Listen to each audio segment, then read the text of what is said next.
If this season you're finally upgrading your gear, let me tell you, start with your boots. Ski House makes it easy with custom boot fittings that actually change how you ski and how you feel at the end of the day. No more numb toes, no more fighting your turns. And while you're there, it's the perfect time to upgrade your skis or snowboard too. The team at Ski House really listens. Whether you're chasing powder or cruising groomers, better fit and better gear means more fun on the mountain. They've got locations in Woburn and Framingham, Mass, and tax-free Salem, New Hampshire. Just head to skihouse.com, that's skihaus.com, to check store hours and directions. And be sure to check the show notes for a special offer for ski moms from Ski House. Welcome back to the Ski Moms podcast. It's season 5 and we're hitting the slopes. We're sharing real, unfiltered stories of motherhood on the snow. From conquering the bunny hill with toddlers to squeezing in your own powder days, this season celebrates every type of ski mom. Thanks for joining us. We've got a great season lined up, and be sure to subscribe so you never miss an episode.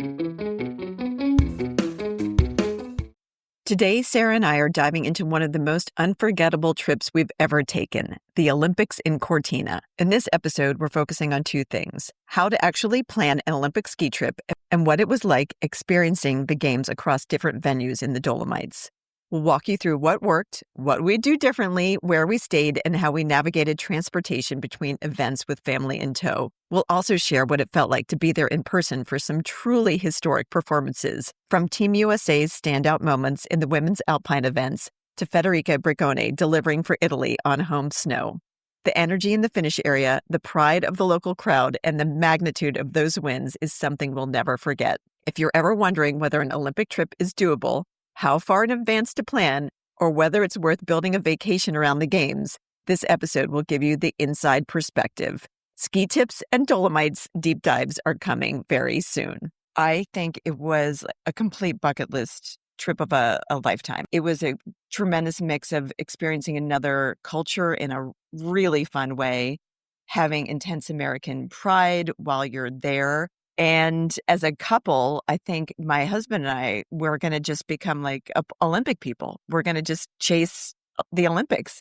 I think that's going to become our personality in older life. You know, it took a lot of planning. This was not a few weeks before we came up with this idea. We planned this for well over a year. It took a lot of research. It was 100% worth it. And we got very lucky with amazing weather, smooth travel, like all those things went right. So the Olympics span a little over 2 weeks. For us, 7 days was perfect. I mean, I think from a financial outlay standpoint and also from a timing standpoint, trying to get 2 weeks off would just seem a little bit extraordinary. So we went for the second week. We focused our planning around the women's tech ski events because those are the events that we follow the most closely and we're the most excited about. When Sarah and I wear our ski journalist hats, which is rare, we get to go to some of the races in the United States and in North America. So we know the athletes pretty well. So that's where we started, that we wanted to see those events. And it wasn't that easy, though, because you can't start with tickets. So Sarah, I'll let you take it from there. Well, also the week we went aligned with our kids' school break. So we did get very lucky. And it also fell over at President's Day, which many companies and schools have off as well. So we weren't taking our girls out of school for the whole week, which I think was helpful. I would say even before the tickets, you have to find the schedule. And when you find the schedule, good luck reading the matrix. I would really call it like, it was like going into a matrix, trying to figure out where the events were going to take place. Because remember, this Olympics was spread over many locations, right? From Milan, Cortina, and we knew that the women were going to be in Cortina. But when you look at the location on this ticket matrix, it's called the Tofane Alpine Skiing Center. So each little data point, each piece of this puzzle took a lot more time and energy to figure out than most people would imagine. Other thing I really liked about the schedule that was published on the Olympics website was there were no dates. It was just day 1, day 2, day 3, and we had to back into what dates those were as well. So each one of these things, had we gotten it wrong, it'd be very easy to think that day 12 is February 12th. It is not. Nope. So you could really get things wrong if you're not really, at least in the way that the Italian Olympics were communicated to attendees. I think it was really, really unclear. And that first piece of just even figuring out when and where were the events that we wanted to go to, even that was a journey in itself. And then as soon as the frequent flyer miles were released and the plane schedules were released, which is 11 months out, at least on Delta, we booked flights. And we used, I'm not sure about what you did, but we used a mix of frequent flyer miles and cash to pay for our 3 tickets. So we all had alarms that the day that Delta released the flight schedules, we booked that day. I think you did the same thing. Yes. Yeah, we used all miles and we were able to get them, I think it was pretty reasonable, about 30 or 35,000 miles round trip, because we did it in advance. Maybe the system didn't even realize yet that it was the Olympics. One thing to do well in advance, you could probably do this like 2 years out, I'm thinking, is start getting on the emails to get into these ticket lotteries. I don't know if every location does it differently, but we did not prepare far enough in advance to get into like the first lottery. We got in the second lottery, which was still about a year out. We never once saw just a general admission ticket for either of the women's Alpine events. And we ended up paying for hospitality tickets. That meant we had assigned seats in the bleachers, which were quite nice. It's unclear what came with this hospitality package when we purchased it, but it also had access to food and drinks at a little restaurant in Cortina, nowhere near the Tofane Alpine Skiing Center, a good 30-minute walk outside of the venue where we could go in the evening, walk around Cortina. And that was part of the package that we bought. We didn't know what we were getting. We did pay a lot more probably than what the general admission tickets would have been. We never saw those for sale, and we knew that we really wanted tickets for these events. We would go in and check, and every once in a while, like one ticket would become available, and one of us would buy it. And over time, we accumulated the 6 tickets that we needed. But it was very time consuming and confusing. Even the emails made no sense that you would get. And it was we were managing 2 different platforms. There was the hospitality platform and then the general platform. So I think the overall highlights are join as many email lists as you can for the upcoming Olympics, be it LA or the France Winter Olympics. And then you're going to have to just do a lot of website scouring. And, France will probably have the same challenge, that there was a lot of translating from Italian into English for us as well, which we certainly handled, thankfully, with Google Translate. There, I do want to talk about the lodging. Sarah and I started looking at lodging in Cortina, thinking that that's where we should call home base. There was going to be the sliding center is there, the alpine skiing was there, and curling. And we looked on Vrbo, we looked on Airbnb. The places were dismal and a lot of money. And we were looking a year out. Cortina did a sort of traffic calming situation where they were not going to let people with cars come in to the Cortina area. So all of that lodging became very premium. And I also think a lot of it got absorbed by athletes, family of athletes, coaches, those sort of things. So there was very limited stock in Cortina.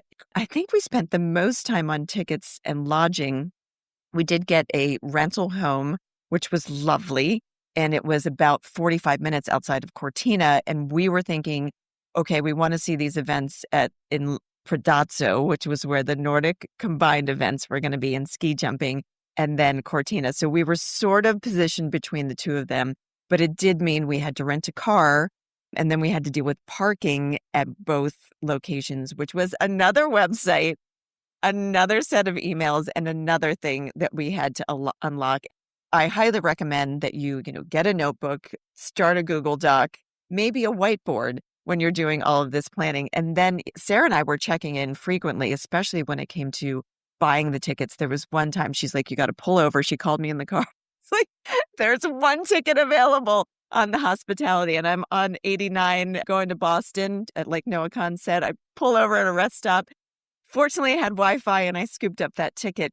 It was a lot of work and our families were very appreciative, but I don't know if I would have wanted to do it or could have done it without a partner in crime. We both had 3 different car rental reservations, and Hertz, which had the day before on Friday sent me an email that said, do your paperwork and do that, which I had done, canceled my reservation when we were in the air. So luckily I had backup reservations, but that was unexpected, and they definitely lost a customer with that one for sure. I'm glad we brought skis because that would have definitely been a hassle. We'll get more in detail on our Dolomites skiing later, but we did bring skis, which did make the rental cars a little more complicated because we needed a bigger car. And I will say the drive from Venice to Cortina, or where we were staying closer to the Araba base area, beautiful, just a stunning drive. But it is switchbacks. So if you're not super comfortable driving in snowy conditions, I would say if you can find transportation to your location, do that, because I'm sure Chamonix is going to be the same thing. We were fortunate that our car had winter tires on it, which was great. And we did get a ski rack that we could install on top, which was a little exciting because my husband was trying to read the Italian instructions on installing the ski rack in the Venice car rental lot, and it didn't fall off. It was a very exciting drive because it started snowing on our way, so we really did test those snow tires. And then, Sarah, you got chains, so you learned how to put chains on your tires. Well, I did have winter tires, but what we learned is that only about 20% of the cars in Europe, this is what our ski guide told us, only 20% of the cars in Europe are actually all-wheel drive. And the winter tires are important, and then they throw chains on for extra. So I did learn how to do that, but I didn't have to use them. I think I would prefer not to drive. I'd prefer to try to take public transportation, stay within the village, and use car service or Uber. There was Uber Ski, which I had never seen before, driving around Cortina. That would be something that I would probably consider instead of the driving. And we did take taxis. We took taxis around quite a bit. I would also say it would be great, like to us, our first day going to the events was the women's giant slalom. We did not want to miss that. And we really didn't know what to expect, where we were going, what we could bring, what we couldn't bring. And it would be great to arrive, maybe a day earlier and go to like a practice event. I think we had tickets for maybe skeleton. What was it that day? I think it was skeleton. We ended up selling those and because we weren't going to be there in time. But when we did get there that day, it was just confusing. We had to get through a security line, and you have, a QR code, and everyone needed the app on their phones. And I think some of the websites or emails said you couldn't bring bags, but everyone had pretty large backpacks. What could be in them? That seemed to vary by who was patting you down. Some people weren't checked at all. Some people were stripped of everything. They clearly did not want you bringing meat and cheese in because they would take your meat and cheese and your water. Huge pile of sandwiches that looked delightful. Cowbells were confiscated one day, but not the next day. And it was sad that they took our cowbell. But the way it worked was you took a photo of your item, and at the end of the day, you'd go in. It was like a little shop, and you'd pull up the photo, and they would give you back your cowbell or your portable charger. Or your meat and cheese. Or your meat, which didn't look as good at the end of the day, for sure. But I will say the volunteers were amazing. Everybody was super smiley, very friendly.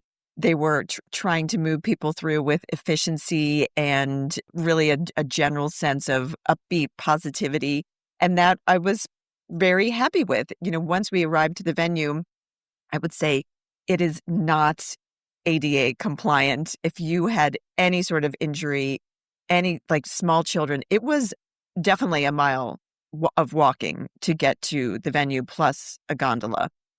And there was no way around. And maybe there was some way they were bringing up people in wheelchairs. I'm not sure, but I didn't see anybody we did see people definitely struggling with smaller children there. If your kids are sort of 8 and above, I think they would do great. One tip is dress as if you are skiing on a very cold day because you are outside the entire day. There is no warming center.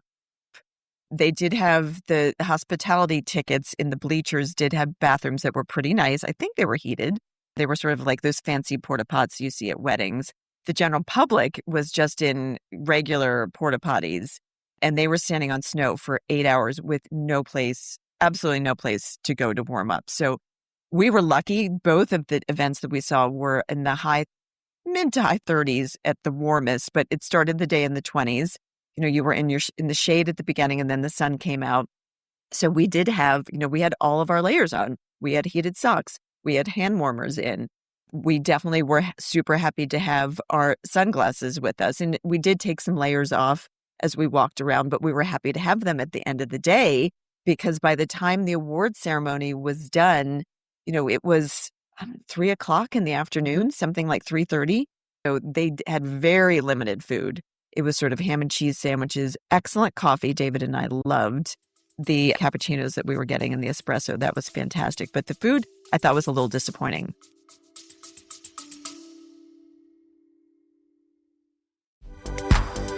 On our recent trip to Deer Valley, we didn't bring skis. Ski butlers got us set up right at the Grand Hyatt. No dragging gear through the airport, no rental lines, no wasted time. Just land, ski, repeat. If you're heading to Utah and still lugging your skis, it might be time to upgrade how you travel. Ski moms can save 20% on their reservations with our exclusive link found in the show notes.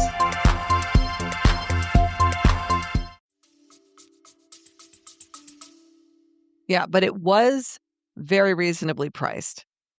So that was actually very surprising. Very limited, but very reasonably priced. We also, I would say, on top of sunglasses, we all had little sunblocks because it was pretty sunny and we were exposed all day. And everyone had to have their own phones to have the ticket on their own app because if we got separated, there were different checkpoints for the tickets that we had. So it was very important that everyone had a phone and the app and the ticket, which did take some logistics to get that all through.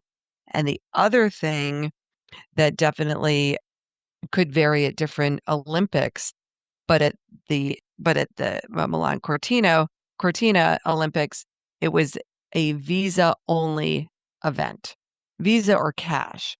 So if you didn't have a visa and you only brought your Amex, you would not be doing, you wouldn't be able to get anything. And the merchandise was very cute.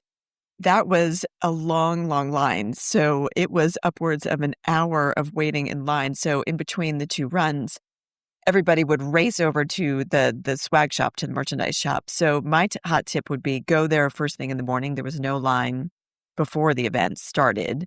And then at the end of the day, when everybody was funneling out of the venue, the line was much shorter as well. And they did run out of some things. I thought the merchandise was pretty well priced and super cute. I checked my Apple Watch at the end of the day. It said I climbed 38 flights of stairs that day. And we had walked when I got back. I also looked at the steps. I had 12 or 13,000 steps. There was no workout. I didn't go for a run at any point during that day. It's just a lot of walking. So be prepared for that. Wear comfortable shoes. Oh, complete endorsement for moon boots. Bought them before the Olympics.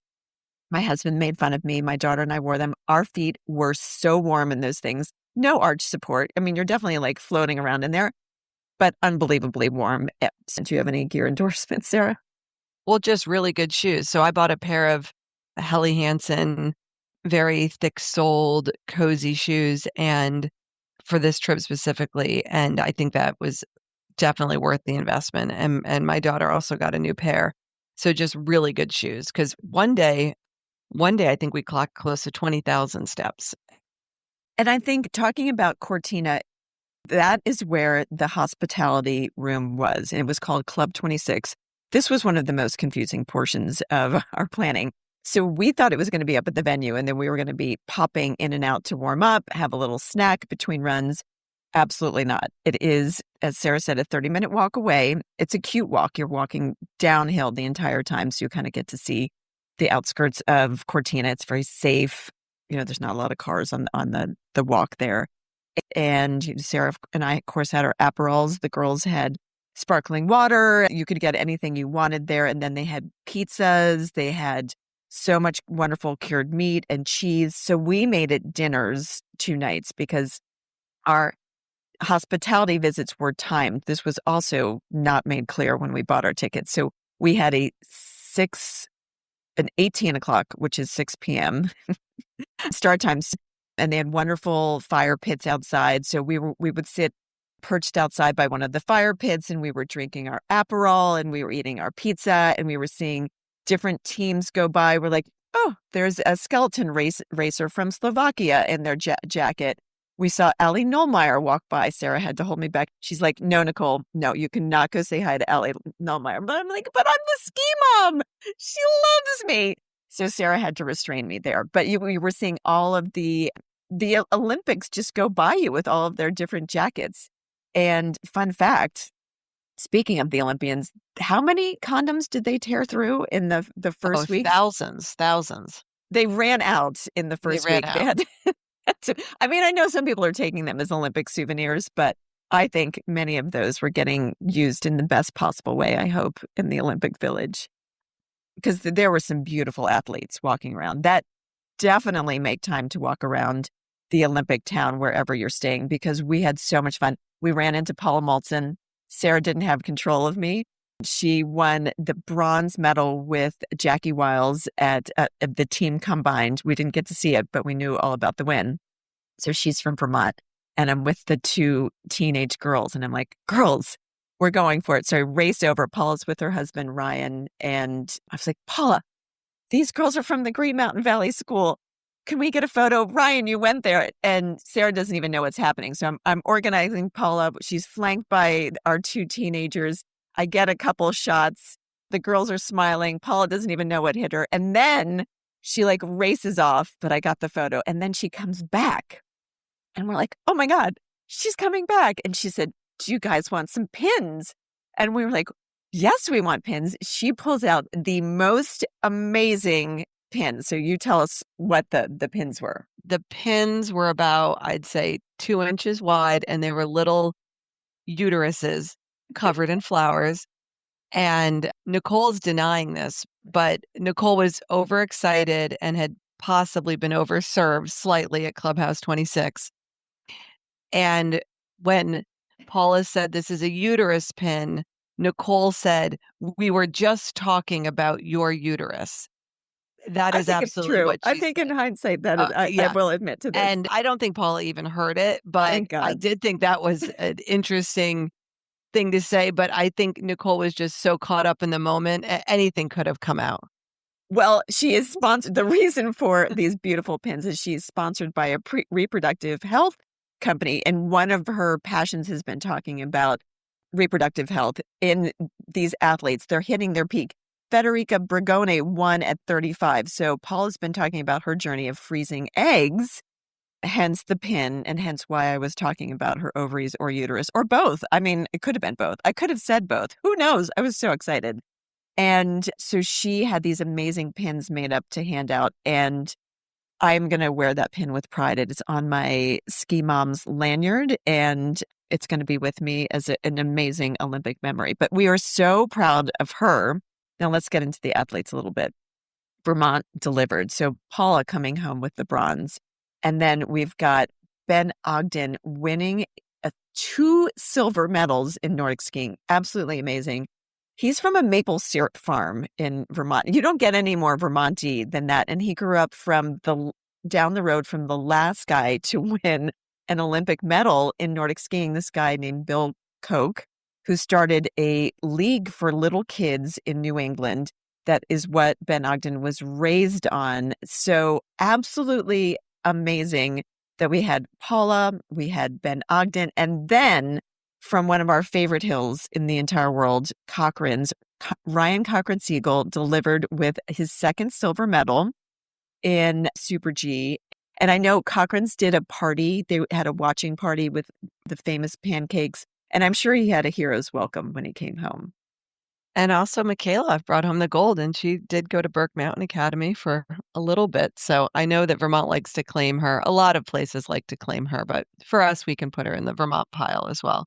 Saw GS was our first event, and we absolutely love Federica. She is in the World Cup, the oldest woman to have won World Cups. She had an injury at the end of last season, and it was sort of questionable whether she was going to be able to make it back. It was a pretty rough injury.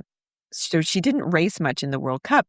And then she sort of appeared on the circuit 2 or 3 weeks before the Olympics. And I had a theory. I was telling Sarah, I was like, I think she's holding back for the Olympics. I think she's going to have a huge Olympics. This was not Monday morning quarterbacking. I was talking about this heading into the event. She had the perfect day. We had amazing seats. The sun was shining.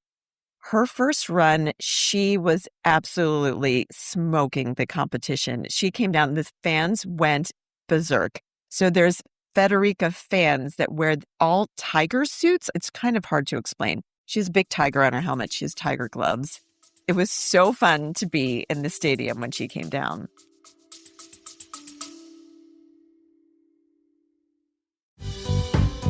If your child lives for mountain biking and is constantly pushing their limits on 2 wheels, we've found the summer experience that truly checks every box. Woodward, Pennsylvania's Mountain Bike Summer Camp is redefining what an action sports camp can be, blending epic outdoor adventure, professional level coaching, and a whole lot of fresh air. Kids are developing real skills, learning progression and safety, and building confidence on world-class terrain with coaches who are deeply invested in helping them grow.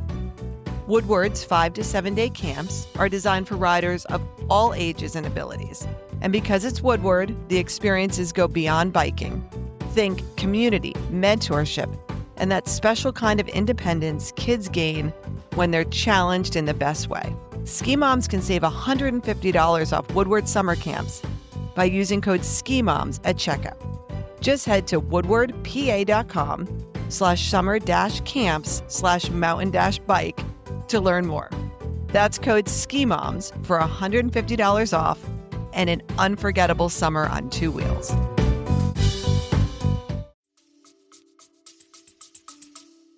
Yeah, there was a group of like 5 or 6 guys just wearing big tiger shirts, and there were people wearing tiger patterned cowboy hats and cowgirl hats. And I guess maybe that's her nickname. I think they were calling her the Tiger. Yeah, they were yelling, Tigre, Tigre. Yeah. And for her to come down in that second run and win.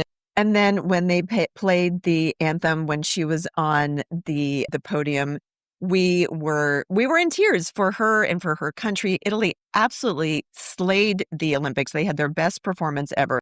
So it was so exciting to see a host country getting to experience so much joy in the moment. And we were there for all of it. So just a quick other mention, Sarah Hector and Thea Louise, it's a Norwegian last name, help me, Sternsund, we're going to say that's good enough. They tied for silver. So they had a shared podium moment and they were super cute together. So no bronze is awarded because there was a tie for second. And there were so many ties that day at the medal ceremony that these women would come out holding a box in front of them, and they're in these matching long coats with these little little hats on, and the whole, procession is kind of formal and really fun to see. People really stuck around for the ceremony. It was nice. You had to wait sort of an extra 45 minutes, but it's the Olympics. I mean, you got to see the awards going down. And the other thing that was different than, say, a World Cup race is that you have these athletes. So, maybe in the World Cup, there's 60 to 70 usually. This went up, I think, one day up to over 90 athletes.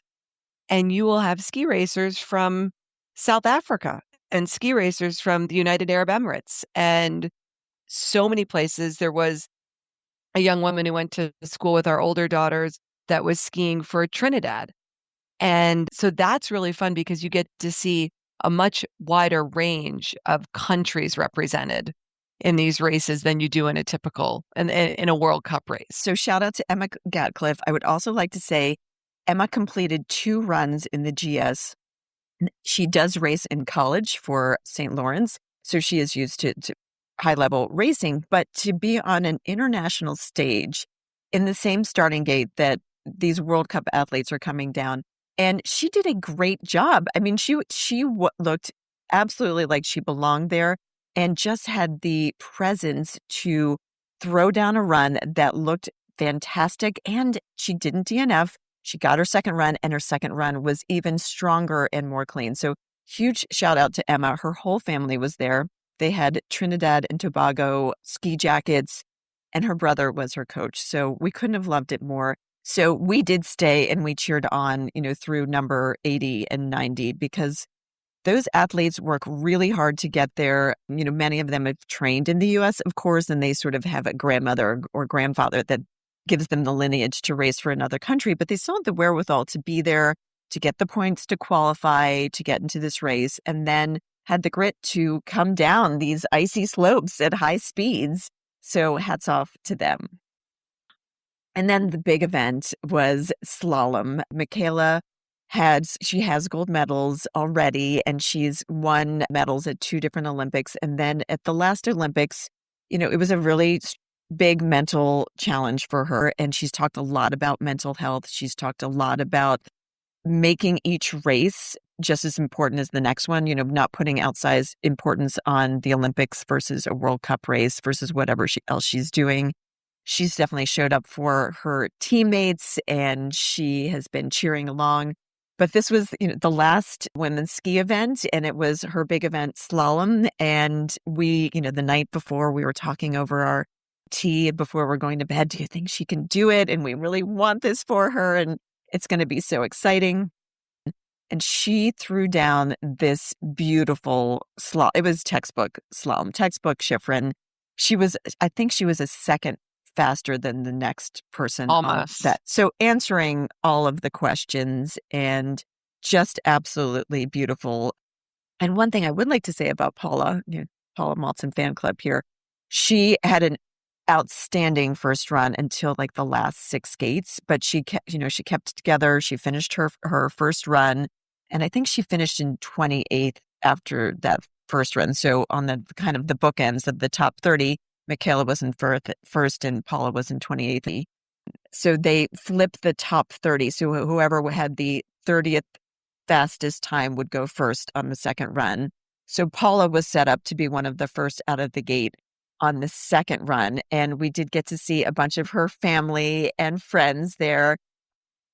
And Paula had an amazing second run. Did she win the second run? She won the second run. Yeah. Yeah. She really threw down. She finished in 8th place, which is pretty impressive. And it definitely showed just how hard this sport is. One little mistake, changed things for her, but then the way she kept it together. And what they do is when you're in first place, you sit in a special chair up front and the camera keeps looking at you and you're watching the next person come down, trying to look like a good sportsman, but hoping they're not going to beat you probably. I've never sat in that chair, but I imagine that there's mixed emotions. And Paula sat in that chair when she, started that second run. She sat in that chair for many, many racers. It took a long time for them to catch her. And then it was Mikaela's moment. She was the last one to come down on the race. I mean, there couldn't have been more drama. And a hush came over the crowd. And then they had the stadium music was very dramatic as she was in the gate. And of course, they have a close up on her. And she just looks so determined. And again, she threw a run, that was so controlled, but also so fast and completely technical. And it looked like she had it the entire way. There was no bobble. Once she was out of that gate, she just wanted it. And I did see an interview with her a few nights later. The woman who had finished in second, was she German? Was it Lena? She went out on like the second or third gate, and Mikaela had actually seen her do that. So just think of like the mental strength you have to have knowing what's on the line. And that's what you've seen. I mean, I know we've heard our own girls talk about seeing someone fall in a certain gate and then, the next 5 girls all do the same thing, but because that's what they watch the person in front of them do. So I thought that was there was a lot of heartbreak as well. People that were so close to that silver, that bronze, and, two gates out, and it's over for them. Seeing Mikaela take her spot on the podium was, there were definitely tears in my eyes as the anthem started. And the other two women flanking her were Camille Rast, who's a Swiss racer who we absolutely love. She never DNFs. That girl's just amazing, or woman. And Anna Sven Larsen. And I will say, Mikaela's 30. It definitely was the Olympics of the women who were over 30, which made us super happy. And all comes back to Paula's ovaries that, seeing these athletes make the decisions to make their sport something that can carry them into a more professional, long-lasting career is fantastic. And, we hope that we'll get to see, rumor has it that Paula said she signed up for another four years. I don't know about Mikaela. Sarah can smell baby fever in the athlete. She's really good at spotting the ones who are going to drop out. What is your sense about Mikaela? Oh, I think she's going to stick around. I think she's sticking around, at least for one more. At least for one more. Okay, good to know. So she could get to 5 Olympics. Yes. Okay. Well, you've heard it. She's the baby whisperer. Sarah knows. I will say, sadly, we did miss the Nordic combined event. We were super excited about that. That was in Predazzo, Italy. So it was about an hour and 20 minutes from where we were staying. But the day of the Nordic combined, or really, the early morning, we got a huge snowstorm. It was about 1.5 feet of snow. And it was of all passes, driving through the switchbacks to get down to Predazzo, which is in sort of a valley down from where we were. And neither family felt confident driving in those conditions. And it really did unlock the information that once you get there, it was especially in the valley, it was a very wet, dense snow. We would have been standing outside in this wet, dense snow for 6 or 8 hours to see both the Nordic combined events. So sadly, we didn't get there. And I do feel sad about missing that. It looks super exciting.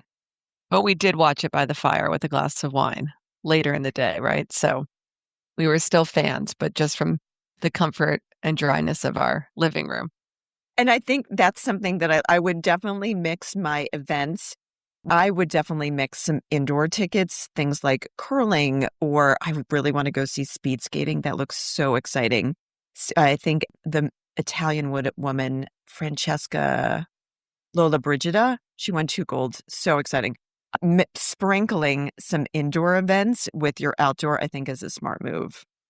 And sprinkling also in some other activities as well. We did some days of skiing that we'll talk about later. It was such an experience. If you love ski racing or you're passionate about a particular sport, be it Nordic combined or curling, getting to see the world's best in these venues and getting to see the heartbreak. We cried, we laughed, we cheered. We went through all of the emotions in one day. And the energy was fantastic. We've talked to people from all over the world. We really had this moment of feeling unity. Nobody talked about politics when we were there. We were just talking about our favorite athletes. Yeah, it was a really incredible experience. And I think with the right amount of planning, it can be done in a way that's hopefully doesn't break the bank. I think the way that we use miles and also went with another family to split some of the costs really helped. And I definitely, it's something we definitely want to do again. Yeah. So bottom line, trip of a lifetime, no regrets. We're going to be back in a couple weeks. We will give you our Dolomite ski report. There's so much to share about that. But please let us know in your questions if there's anything else we can give you details about trip planning. Of course, every Olympics is going to be different. So these are overall advice and our experiences, but we hope you do it. If you were there, let us know how it went. Leave us some comments. Drop us a note on Instagram. We'd love to hear from you. And we are so proud of Team USA and the way they showed up. Hey, ski moms. We hope you enjoyed today's episode and got some great tips for your next family ski adventure. If you had as much fun listening as we did making this episode, we'd love for you to hit that subscribe button so you never miss out on our latest episodes. And don't forget to rate and review us. Your feedback helps us bring you more of the content you love and helps other ski moms find our podcast. Plus, we love hearing from you. So whether you're on the slopes or just dreaming of your next snowy getaway, stay connected with us. Follow us on social media, share your favorite episodes with your friends, and let's keep this awesome community growing. Planning your next mountain holiday? Skip the crowded platforms and check out Ski Mom Family Rentals, a trusted space to find family-friendly homes in ski towns across North America. And if you're a homeowner, it's a smart way to get your property in front of like-minded ski families without the big fees. Whether you're booking your next getaway or want more visibility and bookings for your home, visit skimomfamilyrentals.com and make your mountain time matter.